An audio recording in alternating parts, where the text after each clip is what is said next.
Kining pagpamuhi na ko og hayop mo gyud ni makapawala sa akong kalaay, sapot. Tino na biya jay panahon no nga saputon tanong. So mao ni ari dayon ko sa ako ang mga kahayupan manlawog,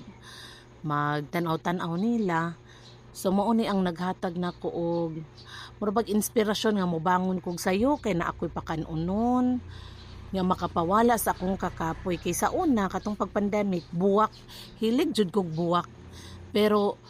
buwak di ay atong mga tanom ug atong mga manok dili din na sila pwede sagulon unya sa kagamay sa amo ang area diri nagsagol ra sila ang nahitabo nahurot ang akong mga buwak nagpabilin ang akong mga manok ug ang akong mga pabo unya ang usa nako day ka pabo na nani siya unom ka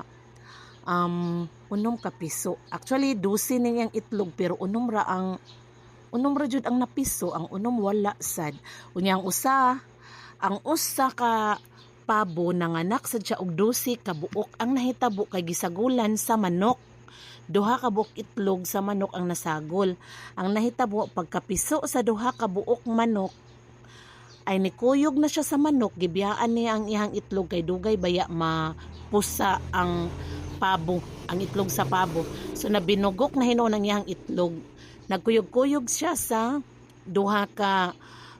piso sa manok amo na nanagko na duha na ka piso din haron na iputi og itom so mao ni no akong balikon mao ni ang akong makapawala sa akong kalaay makapawala sa akong usahay ba source makapawala sa problema usahay sa source sa atong problema ngano man problema man kanang wala tay ikalaog kanang wala ko ikapalit og lawg magproblema na ko ana maguul na ko ana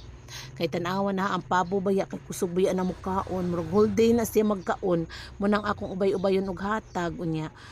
tibok adlaw na siya yara nang balik-balikon diha og kaon kay gamay ra man nga area akong gi-close man na agud dinhang dapita ako nang gipang ali-alihan og screen para di sila kagawas pa kay moadto man sa among mga silingan ba nya musaw dito